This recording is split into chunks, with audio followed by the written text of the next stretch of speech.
Muito boa tarde, estamos começando mais uma edição do Jornal Global News, o lugar que te apresenta as principais notícias da semana na nossa cidade, no Brasil e no mundo. Confira os destaques de hoje. Poções está reorganizando o trânsito da nossa cidade. O prefeito de São Bernardo do Campo é afastado do cargo por corrupção. A Polícia Federal prende o dono da Ultrafarma. Tudo isso e muito mais você confere agora no Jornal Global News.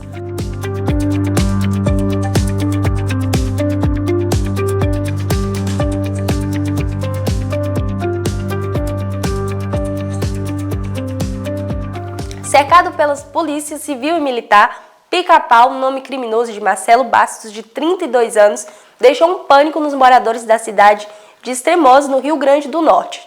Tudo começou durante uma tentativa de averiguação de uma caminhonete Hilux roubada. Durante o procedimento, onde tiveram que derrubar o portão da residência, a polícia foi recebida a tiros, com disparos que vinham de dentro da casa. Pica-Pau era líder da facção Novo Cangaço, uma dissidência do Sindicato do Crime, autor de vários crimes, estava na lista do Ministério da Justiça. O cerco durou 22 horas com a participação de 100 policiais e 3.000 tiros foram disparados. Segundo o delegado Paulo Dantas Beltrão, que acompanhou o desfecho, Pica-Pau era acusado de roubar bancos, carros de luxos e assassinatos. Em um mês ele praticou pelo menos 14 homicídios. Marcelo não se entregou e foi morto juntamente com a sua namorada e um comparsa. Marcelo Lima do Podemos, prefeito de São Bernardo do Campo, foi afastado do seu cargo por ser um dos alvos da Polícia Federal por suspeita de corrupção e lavagem de dinheiro. A 4ª Câmara de Direito Criminal do Tribunal da Justiça de São Paulo autorizou a ação e determinou, além do afastamento dos cargos, a quebra de sigilo bancário e fiscal dos alvos, que incluíam 2 vereadores, um secretário municipal e um servidor público. Marcelo passou a usar a tornozeleira eletrônica como medida cautelar. Em nota, a Prefeitura de São Bernardo do Campo diz que vai colaborar com as investigações. Abre aspas, a gestão municipal é a principal interessada para que tudo seja devidamente apurado. Reforçamos que o episódio não afeta os serviços da cidade. A vice-prefeita Jéssica Cormick, de 38 anos, é sargenta da PM e assumiu a prefeitura. Segundo Renan Filho, ministro dos Transportes, o Brasil poderá deixar de exigir curso em autoescola para a emissão da Carteira Nacional de Habilitação, a CNH. A prática já adotada em vários países. Ainda assim, será obrigatória uma idade mínima e exames práticos e teóricos. Em confronto com a polícia da Rota Paulista, Luquez César Burg Augusto, que integrava a lista dos criminosos mais procurados do Brasil, foi morto em Praia Grande, litoral sul do estado. Chefe do PCC e que participou de um mega assalto em São Paulo, foi condenado a 46 anos de prisão pelo assalto à empresa de transporte de valores Protege em Araçatuba e levaram cerca de 10 milhões de reais. A Operação Caffeine Break, deflagrada pela Polícia Federal, atua no combate a uma organização criminosa suspeita de desviar produtos químicos para a indústria do tráfico de drogas, que, segundo a PF, já movimentou mais de 550 toneladas de cafeína. A operação visa cumprir 20 mandatos de prisão e 51 de busca e apreensão em 13 cidades de São Paulo e na capital do Rio de Janeiro. O esquema criminoso incluía, segundo a PF, químicos, farmacêuticos, despachantes, aduaneiros e advogados, entre outros profissionais. Além dos mandatos judiciais, foram determinados também 59 bloqueios de contas bancárias e 83 sequestros e bloqueios de bens imóveis e imóveis dos investigados. Esses bloqueios chegam a 72 milhões. O dono da rede Ultrafarma, Sidney Oliveira, foi preso em uma operação do Ministério Público de São Paulo. A suspeita é de que o empresário pagava propina para um fiscal da Secretaria do Estado da Fazenda, a Cefaz, para manipular processos administrativos e facilitar a quitação de créditos tributários à empresa. Conforme a investigação, o crime era praticado por um grupo criminoso e envolvia outras empresas do setor de varejo, cujos nomes não foram divulgados. Ao todo, são cumpridos 3 mandatos de prisão temporária para um fiscal de tributos estaduais e 2 empresários. Mandato de busca e apreensão também são cumpridos. Os investigados devem responder por corrupção ativa e passiva, organização criminosa e lavagem de dinheiro. As investigações seguem em andamento. Os alvos da investigação são Sidney Oliveira, da Ultrafarma, Arthur Gomes da Silva Neto, auditor da Diretoria de Fiscalização da Fazenda Estadual Paulista, Marcelo de Almeida Gouveia, auditor fiscal, Celso Éder Gonzaga de Araújo, dono da casa onde as esmeraldas foram apreendidas, e Tatiane da Conceição Lopes, esposa de Celso. Na residência de Celso foram encontrados 2 pacotes com esmeraldas, R$ 1 milhão, US$ 10 mil e 600 euros em um cofre. A Prefeitura de Poções publicou no Diário Oficial a regulamentação do trânsito na cidade. A primeira etapa vai começar com a sinalização vertical de pare, proibido estacionar, vira à direita, vira à esquerda, proibido virar à direita, sentido proibido e proibido parar e estacionar. E nesse mesmo decreto veio com a organização de mão de direção nas ruas do centro, estendidos com a Praça do Mercado, totalizando 23 logradouros regulamentados e devidamente sinalizados. A Avenida Santo Antônio, que sai da rodovia e te leva até a Igreja Matriz, que hoje opera em mão dupla, vai virar mão única, sentido centro. Placas de orientação serão instaladas e, a princípio, os motoristas serão apenas orientados por profissionais de trânsito e servidores treinados. Após o período de educação e orientação, as notificações e multas virão. Outra novidade é que câmeras de identificação facial de última geração serão instaladas em prédios públicos e áreas de movimento como praças e principais avenidas. O Global News conversou com o secretário de Administração, Otto Magalhães, que deu maiores esclarecimentos. Acompanhe. Vou conversar agora com Otto Magalhães, ex-prefeito, advogado, historiador e secretário de Administração de Poções. Doutor, Poções cresceu, o trânsito de Poções é uma outra realidade agora e eu vi que a Prefeitura está organizando a cidade. Como é que é esse processo? Como é que está acontecendo? Me conte, por favor. Primeiro quero saudar a você, Inácio, e também a Rede Global e os amigos telespectadores. Realmente já há algum tempo a nossa Prefeitura está programando algumas medidas para melhorar o trânsito aqui na nossa cidade.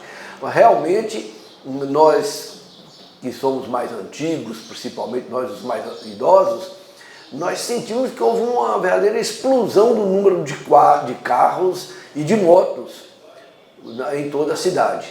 Poções que não tinham engarrafamento, hoje já começa a ter, e a situação vai se agravando e, por consequência, trazendo incômodos para a população e até risco de vida para a população. Principalmente na área em torno do mercado municipal. Para ali vai um fluxo muito grande de pessoas e de veículos e nós sentimos ali problemas muito graves, tanto para a locomoção das pessoas e a passagem dos veículos, como também para os veículos de carga e descarga. Então, já há alguns meses estamos olhando, analisando e agora, através mesmo dos nossos engenheiros, fizemos um levantamento completo da Praça da Feira e imediações e detectamos a maneira de ter o melhor trânsito possível naquela área. Para isso, foi feito um grande projeto, um estudo muito cuidadoso e foi estabelecido que o município tem que fazer, e já está fazendo, já está executando, a colocação de placas para orientar as pessoas como se locomoverem ali, e vamos colocar principalmente ruas com mão única, porque o que nós sentimos é que as ruas com mão dupla, elas criam mais embaraços, mais dificuldades, mais problemas. Então, temos a certeza de que no início cria alguns pequenos transtornos para quem está acostumado, mas logo, logo toda a população vai sentir o benefício, porque o trânsito vai fluir com muito mais facilidade, de forma muito mais tranquila. Senhor secretário, como é que vai funcionar?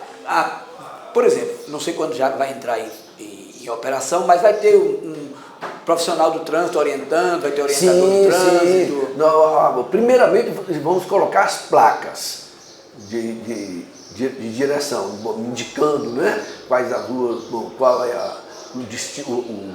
a mão daquela rua, né? Se é subindo ou se é descendo.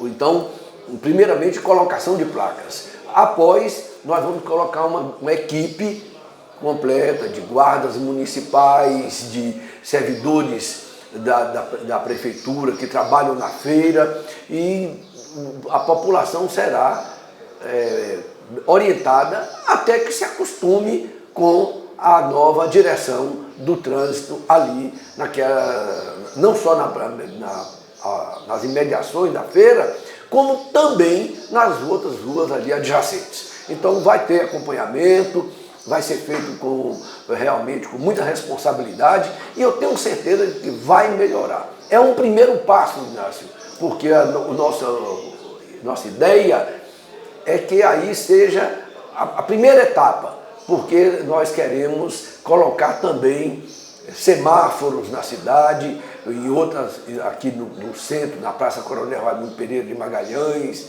e em outros pontos onde o movimento de veículos é muito maior.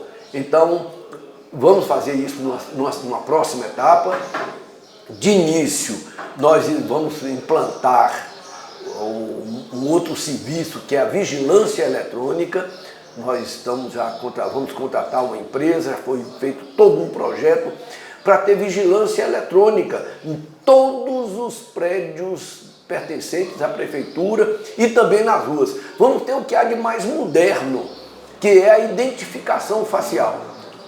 Vamos colocar aqui que, se, por exemplo, alguém que está sendo procurado pela polícia passar na rua, ele vai ser identificado no mesmo segundo pelo sistema de identificação facial. E isso vai trazer mais segurança para a nossa população, porque quem é marginal, quem é bandido, quem é de mau procedimento, ele não quer aparecer. E se ele aparecer aqui, vai ser identificado, vai ser preso.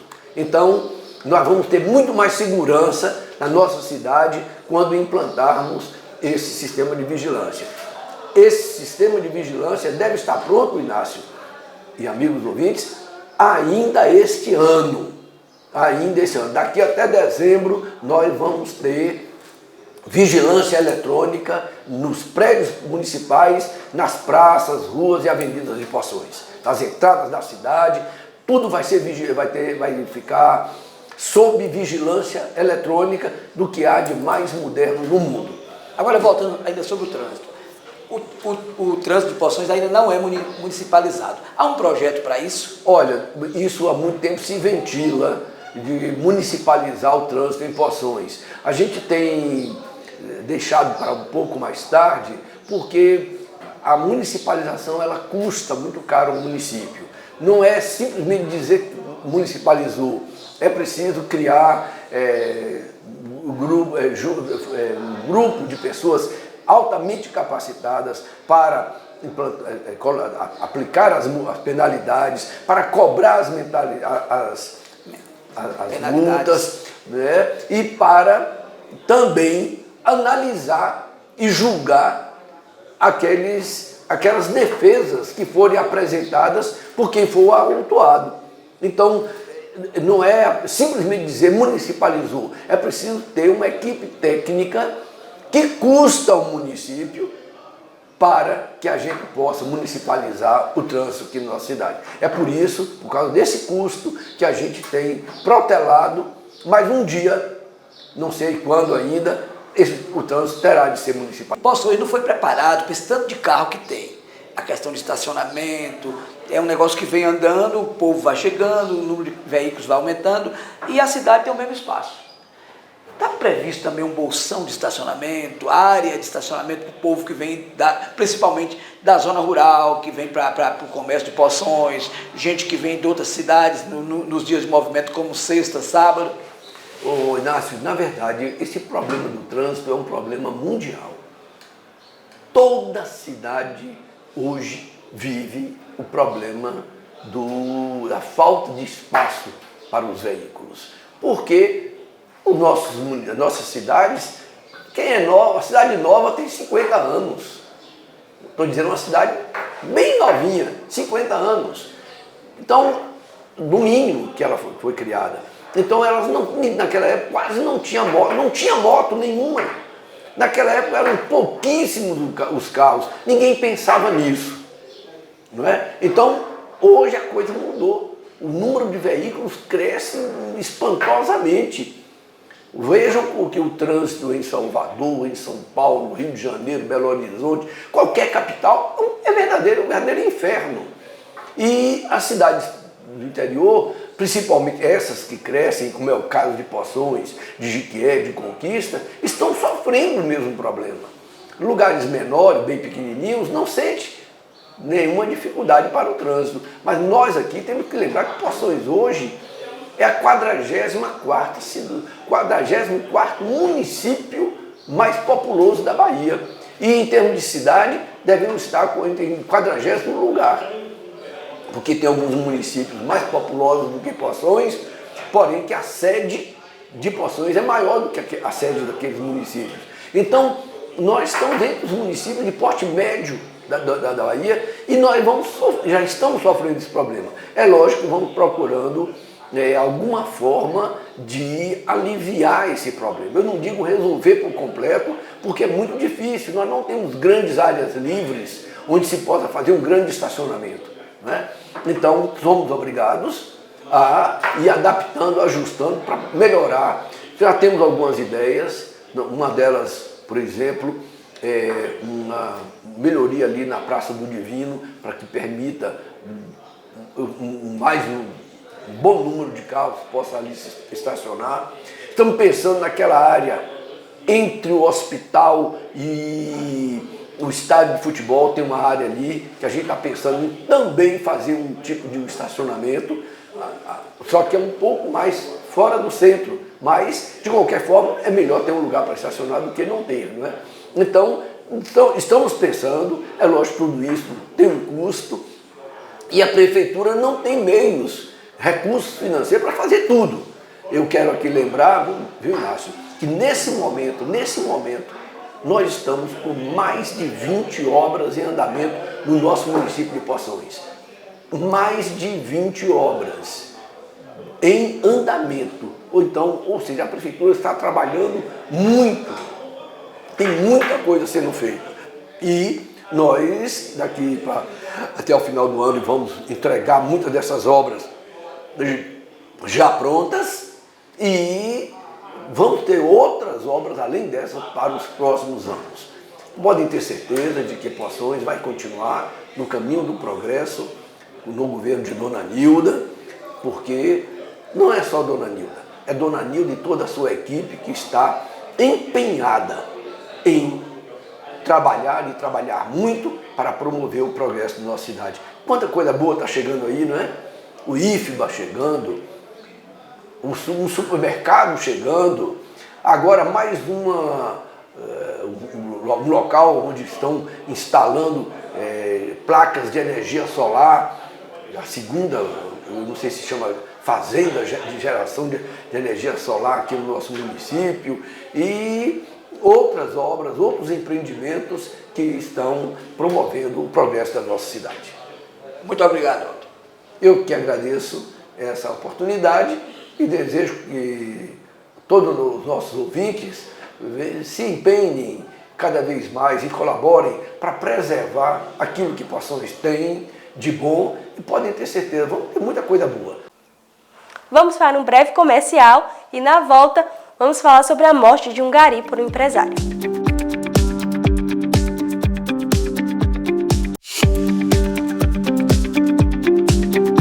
Voltamos com uma notícia muito triste. Cristão, marido, pai patriota. Esse é o que conta no perfil de René Júnior, empresário e CEO da empresa Ficto Alimentos Limitados. Segundo a Ficto Alimentos, René era um prestador de serviços e não fazia mais parte da empresa, negando qualquer vínculo empregatício com ele. Entenda o que aconteceu.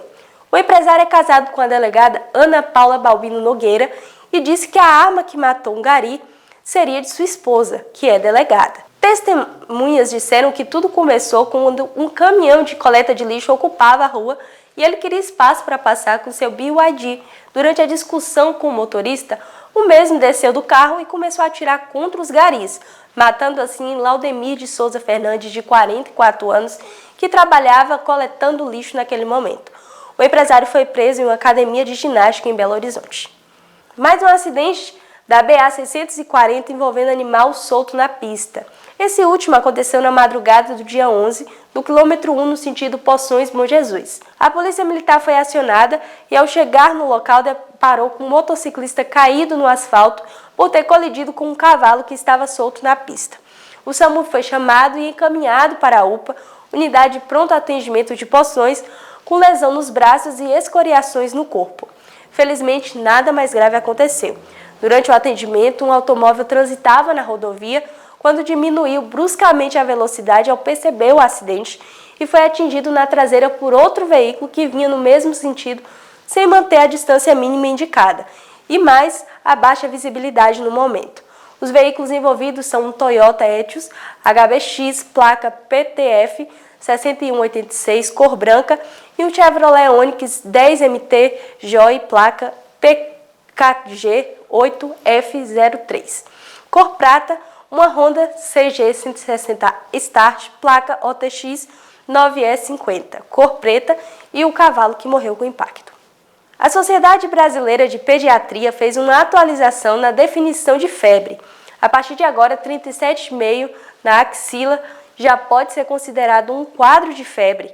O intuito da mudança é fazer com que os pais e os médicos observem os primeiros quadros de infecção, podendo agir de maneira consciente e garantindo as intervenções de maneira segura. Antes, a temperatura só era considerada febre quando acima de 37,8 graus Celsius, mas segundo os novos estudos, com 37,5, as crianças já podem estar doentes e com mudanças, os médicos podem evitar a evolução de quadros mais graves. Você que é mãe e pai, sempre tem um termômetro digital em casa e lembre-se, a febre não é um vilão.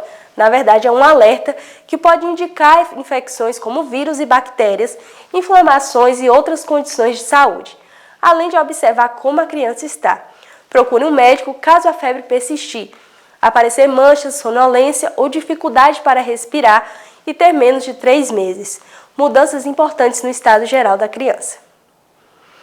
Felca fez um vídeo denunciando a adultização de crianças e adolescentes nas redes sociais, ganhando destaque e acendendo um debate de inúmeras pessoas sobre o assunto, inclusive no Congresso Nacional.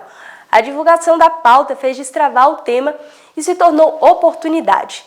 A ideia do governo é regularizar e punir o mau uso das redes, se tornando um assunto de prioridade, buscando também ter uma proteção contra crianças e adolescentes no meio digital.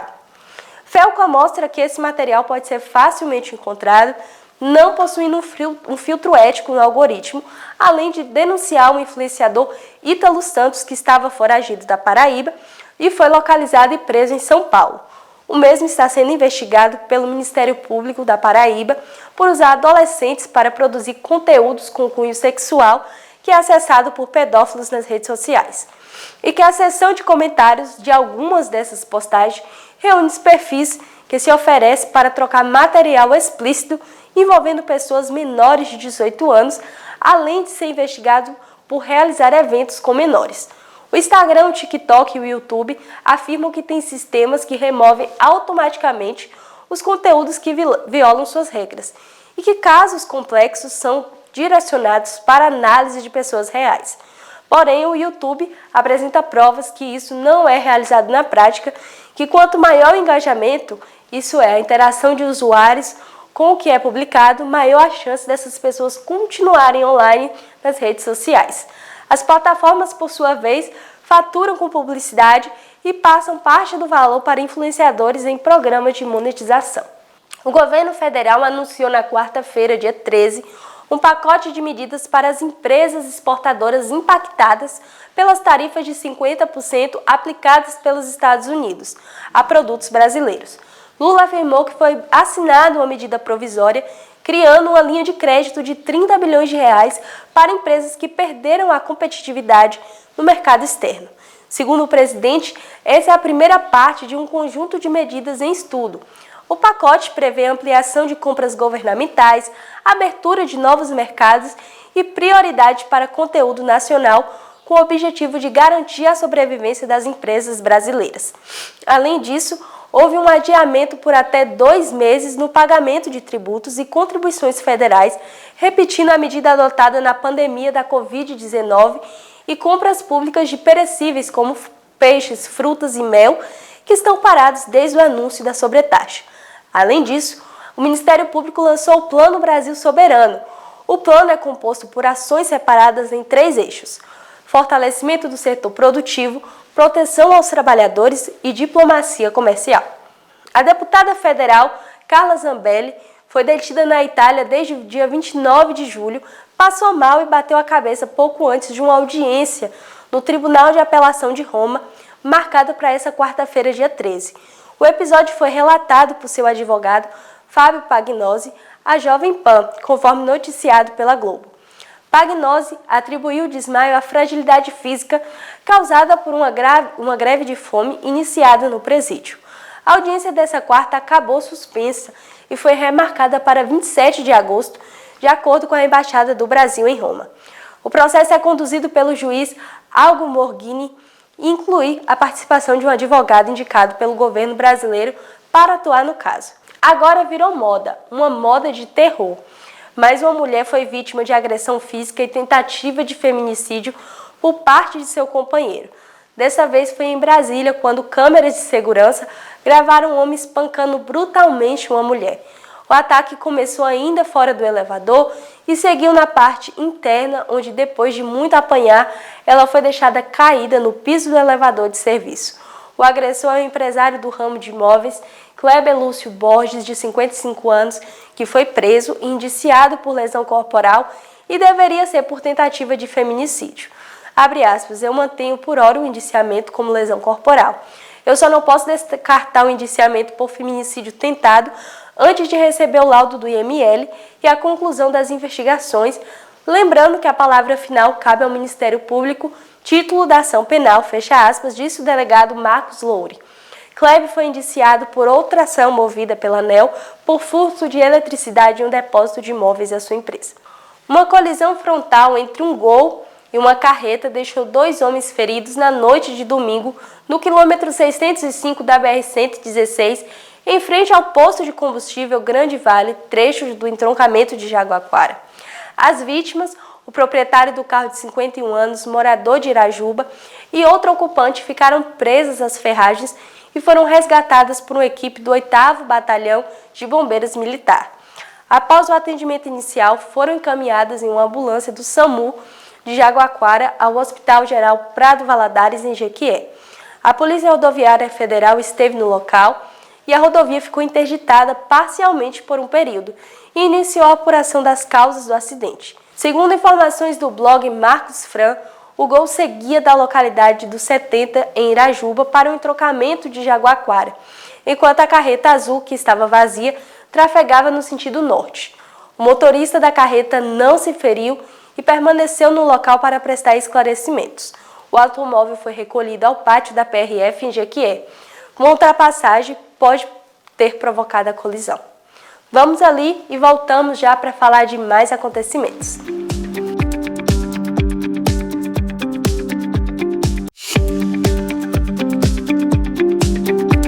Agora vamos falar de explosão que deixou 9 mortos no Paraná.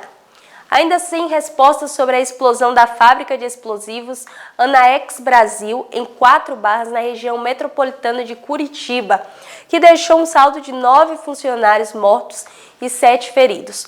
Os 9 chegaram para trabalhar, eles colocaram o equipamento de segurança e se reuniram ali para fazer uma prece. É o momento em que a imagem é cortada e tem a explosão. Então, pelo que pode analisar, eles não estavam manipulando nenhum explosivo naquele momento, disse a delegada. O acidente aconteceu por volta das 5h50 da manhã em uma área de 25 metros quadrados que armazena material explosivo produzido pela fábrica. No momento do acidente, os explosivos estavam sendo preparados para transporte. Não há informações sobre o que causou a explosão. Em nota, a Prefeitura de 4 Barras informou que a empresa possui todas as licenças necessárias para o funcionamento, incluindo a alvará e localização em conformidade com as exigências legais.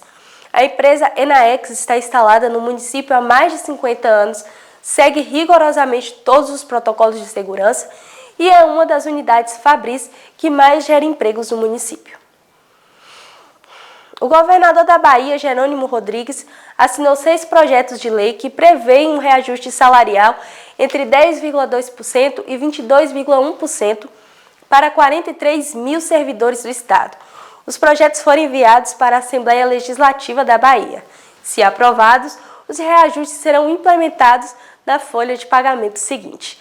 Em nota, o governador apontou que os percentuais foram frutos de acordos entre o governo e as entidades de representação dos servidores, dentro do canal de diálogo entre os trabalhadores e a gestão estadual. A Aviação Novo Horizonte, que entra e sai da lista de autorizados para rodar nos municípios baianos pela sua baixa qualidade na prestação de serviço no transporte de passageiros, volta a protagonizar mais uma cena de susto e insegurança.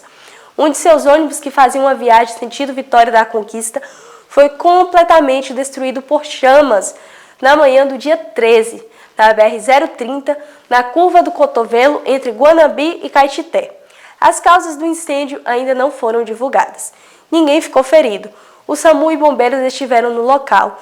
Encabeçando a luta pela quebra do monopólio da empresa na Bahia, o vereador Neto Didim do Avante, da cidade de Guanambi, afirmou que esse tipo de incidente com os ônibus da aviação é comum na região e os passageiros são expostos diariamente a esses perigos. Na tarde dessa quarta-feira, dia 13, a Polícia Rodoviária Federal resgatou 76 aves silvestres da espécie popularmente conhecida como azulão durante as fiscalizações da BR-116 em Jequié. A ação ocorreu na unidade operacional, quando os policiais realizavam uma operação de educação para o trânsito e abordaram um ônibus que fazia o trajeto de Natal a São Paulo. Durante a verificação dos passageiros, um homem foi flagrado transportando as aves sem qualquer documentação que autorizasse a captura ou transporte. Ele admitiu ser o proprietário dos animais, alegando que havia recebido as aves na feira de Jequié e que pretendia levá-los para Belo Horizonte e, posteriormente, para Itabela. Os pássaros, que estavam em 2 bolsas fechadas, dentro das quais havia 7 gaiolas subdivididas em pequenos compartimentos, muitos deles com mais de uma ave, caracterizando uma situação evidente de maus tratos, um crime ambiental previsto no artigo 29 da Lei 9.605/98. As aves foram encaminhadas ao órgão ambiental competente, onde passarão por avaliação veterinária e o processo de reabilitação antes de serem devolvidas ao habitat natural. O responsável foi encaminhado à Polícia Judiciária para a adoção das medidas cabíveis.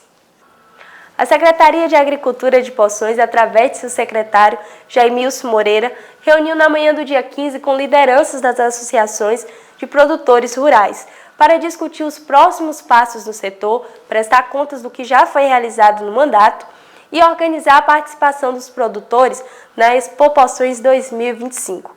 Conversamos com Jai e com Andréia, representante da Boa Sorte. E essa reunião aqui está servindo para quê?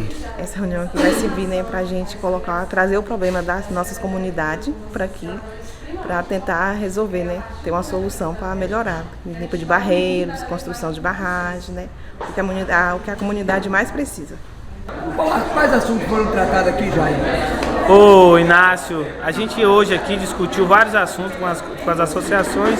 Tínhamos a participação de 24 associações do nosso município, uma representação muito importante, onde a gente discutiu o Plano Municipal de Desenvolvimento Rural, para a gente discutir e entender qual é a demanda das comunidades, para a partir daí o poder público poder tomar as ações necessárias. A falta é a falta de água, Com a água a gente produzia bastante, eu acredito nisso, Também discutimos aqui, porque dia 25 até dia 28 de setembro nós temos a 19ª Expo Poções. E a gente discutir a participação dessas comunidades do município, também discutir como a gente deve ter uma participação em massa dessas associações, e para isso a gente tem que fazer uma ação junto com as associações. Mas por fim, a gente fez uma prestação de conta do exercício da Secretaria de Agricultura 2021 a 2024, gestão Dona Nilde Bonfim, e as ações que foram construídas nesse processo, e o que a gente pode melhorar e o que a gente pode avançar mais ainda. Mas lá, mesmo sem a água, ainda produz mandioca, porque aguenta a seca, Tem muita gente que cria galinha, né? As vaquinhas lá também. Ô Jair, qual foi o assunto mais discutido aqui, mais pedido pelos associados? Os associados, de fato, nos solicitou algumas demandas, exemplo, limpeza de aguada, questão de melhoramento da parte produtiva na zona rural, também teve demanda de assistência técnica, mas, sobretudo, eles entenderam que é importante essa escuta em campo que a gente vai ter em todas as comunidades a partir do próximo mês agora. Valeu, um abraço a todos e todas. Aconteceu um tiroteio no bairro Primavera, em Poções, na tarde do dia 14, deixando moradores assustados, quando 2 homens trocaram tiros com a polícia militar que realizava a incursão no bairro, quando houve o confronto com bandidos armados e, na troca de tiros, um homem foi ferido, levando para a UPA, unidade de pronto atendimento, onde não resistiu e veio a óbito. Segundo a polícia, a ação faz parte da operação no combate à criminalidade da cidade, que visa o cumprimento de mandados e repreensão de grupos envolvidos com tráfico de drogas e outros crimes violentos. Damião José dos Santos, de 72 anos, internado no Hospital de Base de Itabuna, no sul da Bahia, para tratar de pneumonia, e depois de 8 dias de tratamento, seu quadro evoluiu para óbito, que, segundo o hospital, atestado por 2 médicos da unidade, que por mais de 1 hora fez manobra de reanimação sem obter resultados. A equipe do hospital chamou a funerária para a retirada do corpo e, ao chegar no hospital, a ordem foi suspensa, porque Damião havia dado sinais vitais, abrindo os olhos e respirando naturalmente. Na nota, o hospital informou que é um fenômeno raro, mas já foi relatado em literatura médica outras vezes. Damião continua internado e segue em tratamento. A Guarda Civil GCM de Boa Nova recuperou produtos furtados de uma residência na madrugada do dia 14. Durante a ação comandada pelo diretor da Guarda Civil, Lucy Clay, um jovem foi apreendido por ser o autor do arrombamento e furto da residência e será encaminhado ao DISEP de Vitória da Conquista, que vai permanecer à disposição da Justiça. Os materiais apreendidos foram apresentados na delegacia da Polícia Civil. Entre os objetos recuperados estavam 2 portas e ferramentas. A Guarda Civil da cidade de Boa Nova, comandada pelo sargento Lucy Clay, vem fazendo um belíssimo trabalho na região e promete manter a ordem e a segurança do município. Em Poções, o dia D da vacina antirrábica em cães e gatos já tem data marcada. Proteja seu pet e a você mesmo, levando seu gato ou cachorro no dia 30 de agosto em todas as unidades de saúde, a partir das 8 horas até as 16. Não esqueça de levar o cartão de vacina de seu pet. Vacinar é um ato de amor e cuidado. O Jornal Global News dessa semana fica por aqui. Te vejo na próxima semana. Tchau!